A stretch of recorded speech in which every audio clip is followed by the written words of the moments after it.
Qo'llarim, ahvolini qarang ularni. Kelinjon, nima bo'ldi? Nima istaysiz? Sizlarning uyda umuman ish tugamaydi. Sizlarda sement ekan, bizda yuvadigan bruschatka edi. Hovli supursangiz nima bo'ladi? Aytmaganlarmi sizga? Erga tegmoq oson, etigini yechmoq qiyin deb. Tushunmayman bu yoshlarga. Qo'llarimni qovarib ketganini qarang, bu yerlarni supuraverib.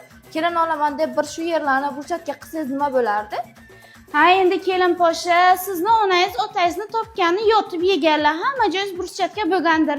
Men ayol boshim bilan o'g'illarimni o'qitib, uyli joyli qilaman deb bruschatka qilishga pulim yetmay qolgandir-da. Shu turmizak boshi bilan tilini bir qarishligini qarang.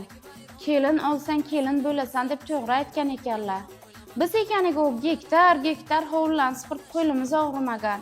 Agar imkoniyatim bo'lganda men ham qilgan bo'lardim. Lekin mayli, hechdan ko'ra kech yaxshi. Kelin, Labbi oyijon, tez kiyinib chiqing. Qadamingiz sanab bosmasdan tez keling-chi. qayerga olib keldingiz meni?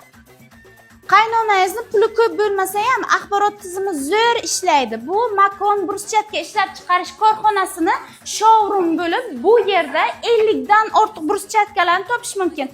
Qani bir didingizni ko'raylikchi, hovlini bruschatka qilamiz. Voy, rostdan oyijon. Sizda pul ko'pligini bilardim, faqat ishlatingiz kelmaydi-da. Ana shu bruschatkani ham qilib beraychi, qutulamanmi? Keyin yuvishga charchadim, qo'llarim og'ridi, yordamchi olib bering deb bahona qilmasangiz bo'ldi. Bersiz manda erkak keliningizga olib beribsiz oyijon. Kelin po'sha, endi yuvishga yordamchi emas, yaxshisi o'g'limga yangi xotin olib beraman. 1000 tani ko'rib, bittani olish kerak. Bu yerda ikkinchi qavatda ham mana shunaqa keng assortiment bo'lib, mana shulardan eng chiroylisini, eng sifatlisini tanlab olamiz. Tushundingizmi? Kelin po'shajon, bu yerda hovli qurmoqchi, uchastka qilmoqchi bo'lganlar uchun gazobloklar ham sotiladi. Bu yerning lokatsiyasini hoziroq qudamga yuboring. Nimaga?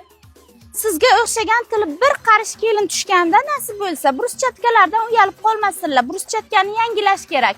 Manzil bo'lsa, Neromed klinikasining to'g'risida joylashgan Makon bruschatka ishlab chiqarish korxonasi. Qaynonajonlar, kelin qilishdan avval hovlilarni bruschatka qilishni unutmang. Bruschatkalarning eng yaxshisini bilsa, Makondan topasiz.